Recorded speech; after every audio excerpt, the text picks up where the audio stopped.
बीवी का गुलाम। पहली मर्तबा वो मुझे जमरात पर नजर आए। मुनासिब कदो कामत के हामिल थे। चेहरे पे सज्जी सफ़ेद दाढ़ी निहायत भली मालूम हो रही थी। बड़े जज्बे से कंकरियां मार रहे थे।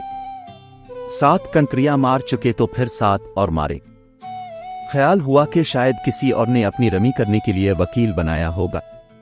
फिर कुर्बान गाह में देखा तो एक के बाद दीगरे 2 दुम्बे ज़बह किए। जाहिर है कुर्बानी के लिए भी बहुत से लोग जिम्मेदारी ले लेते हैं, सो उसमें भी कोई गैर मामूली बात ना लगी। अगले रोज तवाफ विदा के लिए हरम पहुंचा तो तवाफ के आगाज पर फिर वो नजर आए। मैं तवाफ शुरू कर रहा था और वो तवाफ मुकम्मल करके हुजूम से बाहर निकल रहे थे, लेकिन फिर उन्हें दोबारा तवाफ करते हुए पाए। सख्त ताज्जुब हुआ कि इस कदर हुजूम में एक ही तवाफ करना मुश्किल हो रहा था और ये हजरत दूसरा तवाफ करने लग गए। बाद अज़ां सफ़ा मरवा की सई के दौरान फिर उन पर निगाह पड़ी। मरवा पर सई मुकम्मल करके मैं चप्पल उठाने की गरज से सफ़ा पर पहुंचा तो उन्हें एक बार फिर सई की नियत करते और फिर सफ़ा से मरवा की जानिब चलते देखा। अब तो सख्त हैरत हुई कि हजरत हर अमल 2-2 बार कर रहे हैं। ख्याल हुआ कि पूछना चाहिए, लेकिन इस कदर हुजूम में कहाँ मौका था उन बातों का।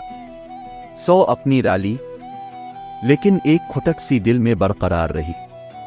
हज के बाद एक रोज में नाश्ते की गरज से बकाले की जानिब जा रहा था कि वो गली में दाखिल होते नजर आए।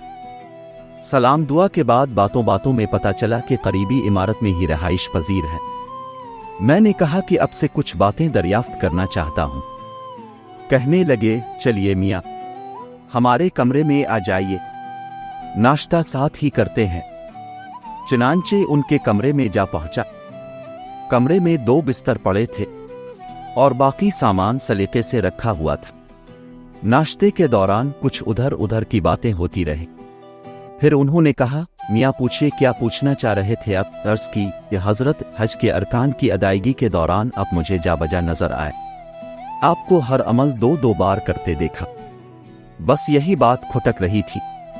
अगर मुनासिब समझी तो वजह बता दीजिए। सवाल सुनकर वो ठिठक कर रह गए। फिर उनकी आंखों से आंसू जारी हो गए। मुझे सख्त अफसोस हुआ कि नाहक उनको दुखी कर दिया। माजरत करने लगा। कहने लगे, नहीं मियाँ, माजरत कैसी, बताए देते हैं आपको, शायद कुछ दिल का बार कम हो जाए। फिर रुमाल से आंखें पूंछ के आहिस्ता आहिस्ता बताने लगे, मियाँ क्या बताएं। बेगम को हज की शदीद आरजू थी। 6 माह पहले की बात है, जब हज फॉर्म जमा होने की तारीखों का ऐलान हुआ तो पीछे लग गई कि इस बार हम भी फॉर्म भर दें। हमने कहा कि भाई अभी वक्त मुनासिब नहीं मालूम होता, बच्चियां शादी की उम्र को पहुंच गई है, रकम पस अंदाज करनी शुरू कर देनी चाहिए। आखिर को उनकी शादियां करनी हैं। लगी हदीसें सुनाने कि रसूल पाक ने फरमाया कि हज फर्ज हो जाने के बाद हज की अदायगी में जल्दी करनी चाहिए कि जाने कब क्या रुकावट पेश आ जाए। फिर दूसरी हदीस ये सुना दी कि जो हज की अदायगी की कुदरत रखने के बावजूद हज न करे तो वो चाहे यहूदी हो के मेरे नसरानी। फिर तीसरी हदीस के हज मबरूर का बदला जन्नत के सवा कुछ नहीं। फिर एक दलील ये दी कि पहले कोई काम रुका है हमारा जो आइंदा रुकेगा। जब जिस चीज की जरूरत पड़ी अल्लाह ने अपने फजल से पूरी कर दी, आइंदा भी कर देगा।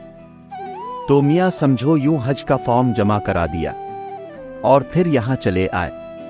मियाँ मत पूछो कि बैत अल्लाह पर पहली निगाह पड़ी तो क्या हालत हुई, कैसा सरवर मिला। झूम के कहा, बेगम इस एक निगाह में ही सारे पैसे वसूल हो गए। उम्रा अदा किया तो नशात तारी हो गया।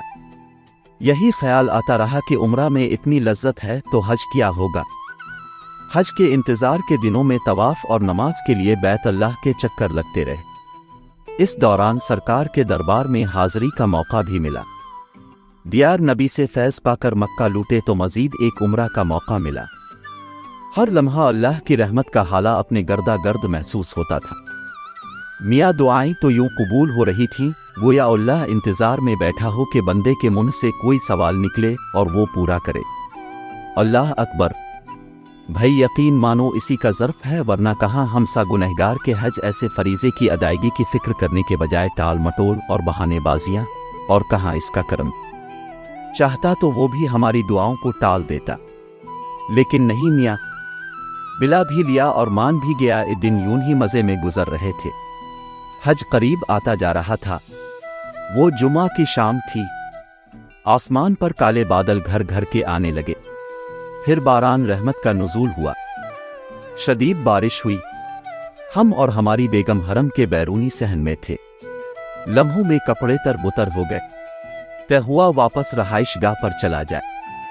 2-4 कदम चले थे कि हमें ख्याल आया कि पानी के थर्मास में जमजम खत्म हो चुका है। बेगम से जिक्र किया तो झट से बोली, अब ठहरे, मैं भर के लाती हूं। और पास ही मौजूद जमजम की टंकी की जानिब दौड़ पड़ी। चंद कदम ही आगे बढ़ी होगी कि एक धमाका हुआ और ऊपर से टनों वजनी करेन आ गिरी। मियाँ बस मत पूछो आन की आन में क्या हो गया। उनकी आवाज बैठती चली गई। मेरी भी आंखों में आंसू आ गए। वो हादसा था ही इतना अनदोहना। एक लम्हा में 20 हाजी शहीद हो गए थे और बेशुमार जख्मी। हरम का मरमरी सहन सुर्ख हो गया था। तज़ियत करनी चाहिए लेकिन अल्फाज गोया हल्क में फंस कर रह गए। कुछ देर सुकूत के बाद उन्होंने ही खामोशी तोड़ी। मियाँ क्या बताऊं कितनी खूबियां थीं इसमें। नहायत साबिर और शाकिर, वफा शियार, सलीकामंद, अल्लाह की रजा में राजी, भाग भाग के हमारी खिदमतें किया करती थी। हमारी मर्जी पे अपनी मर्जी को कुर्बान कर दिया। अपनी पसंद नापसंद को हमारी पसंद नापसंद के मुताबिक ढाल लिया। हर खुशी गमी में हमारे शाना बशाना। वो कहती थी कि औरत का मर्द के शाना बशाना चलने का असल और पसंदीदा तरीका इसकी नज़र में यही है। मियाँ निकाह में कबूल है कहा ना, तो फिर हर तरह से हमें कबूल करके दिखाया। हमारी झिड़कियां और नखरे बर्दाश्त किए, कभी शको न किया। वक्त बे वक्त की फरमाइशें पूरी कीं। सफर हज के सामान की पैकिंग के वक्त हमारी जरूरत की तमाम अशिया खुद ही जमा करके रखें। कपड़ों से लेकर सेफ्टी पिन तक और ऐनक से लेकर दवाओं तक हर चीज की मौजूदगी को यकीनी बनाया। तरबियती नशिस्तों में बाकायदगी से शिरकत का एहतमाम किया और यहां आके तो वो गोया बिछी ही चली जा रही थी। हल्के पानी तक ना पीने देती हमें। हरम में हाजिरी के बाद थक हार कर वापस आते तो खुद बावजूद थकान के हमारे पीर दबाने लग जाती। हम रोकते तो कहती कि पहले तो अब सिर्फ शौहर थे, अब तो अल्लाह के मेहमान भी है। अल्लाह के मेहमान की खिदमत करने दीजिए। कभी कभी एहसास तशक्कुर से भीगी आंखें लिए हमारे हाथ पकड़कर कहती कि अपने मुझे अल्लाह का घर दुखा दिया। हालांकि दर हकीकत वो हमें लेकर आई थी।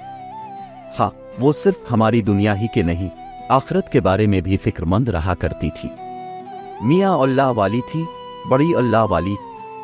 जभी तो अल्लाह ने इसे पाक साफ करके अपने पास बुला लिया। शहादत की मौत अता फरमा दी। सैयदा खज्जा के कदमों में जगह अता फरमा दी। कैसे बुलंद दर्जात पा लिए। बच्चों की भी ऐसी तरबियत की कि जब बच्चों को उसकी शहादत की इत्तला दी तो वो उल्टा हमें ही सब्र की तलकीन करने लगे। सच फरमाया सरकार ने कि दुनिया की बेहतरीन नेमत नेक बीवी है। उस नेक बख्त ने खिदमतें कर कर के हमें अपना मुरीद बना लिया था। मियाँ हज पर हर रुकन की अदायगी के दौरान उसकी कमी महसूस हुई, सो उसकी तरफ से भी रमी, कुर्बानी, तवाफ विदा और सही कर दी। बस यूं ही अपने दिल के बहलावे को कि हमने कदम कदम पर खुद को उसकी मोहब्बतों और वफाओं का मकरूज पाया। सारे खानदान वाले हमें जन मुरीद कहते हैं, चाहो तो तुम भी कह लो। आपकी पसंद पर शुक्रिया। क्या आपने हमारी कहानी से लुत्फ अंदोज हुआ? अगर हां, तो बुराह करम सब्सक्राइब करना न भूलें और घंटी को दबाएं ताकि आपको नई कहानियों की इत्तला मिलती रहे। अपनी पसंदीदा कहानियों पर लाइक करना भी यकीनी बनाएं और कमेंट्स में अपने ख्यालात का इश्तिराक करें। हमें ये जानने में दिलचस्पी है कि आप किस कस्म की कहानियां देखना चाहते हैं, ताकि हम आपके लिए और भी बेहतरीन मवाद लाते रहें। दोस्तों के साथ शेयर करके उन्हें भी उर्दू कहानियों के इस हुसैन सफ़र में शामिल करें। हमारे चैनल पर मज़ीद बहुत सी दिलचस्प कहानियां मौजूद हैं। आज ही उन्हें दरियाफ़त करें और हमें अपनी पसंदीदा कहानी के बारे में बताएं। शुक्रिया।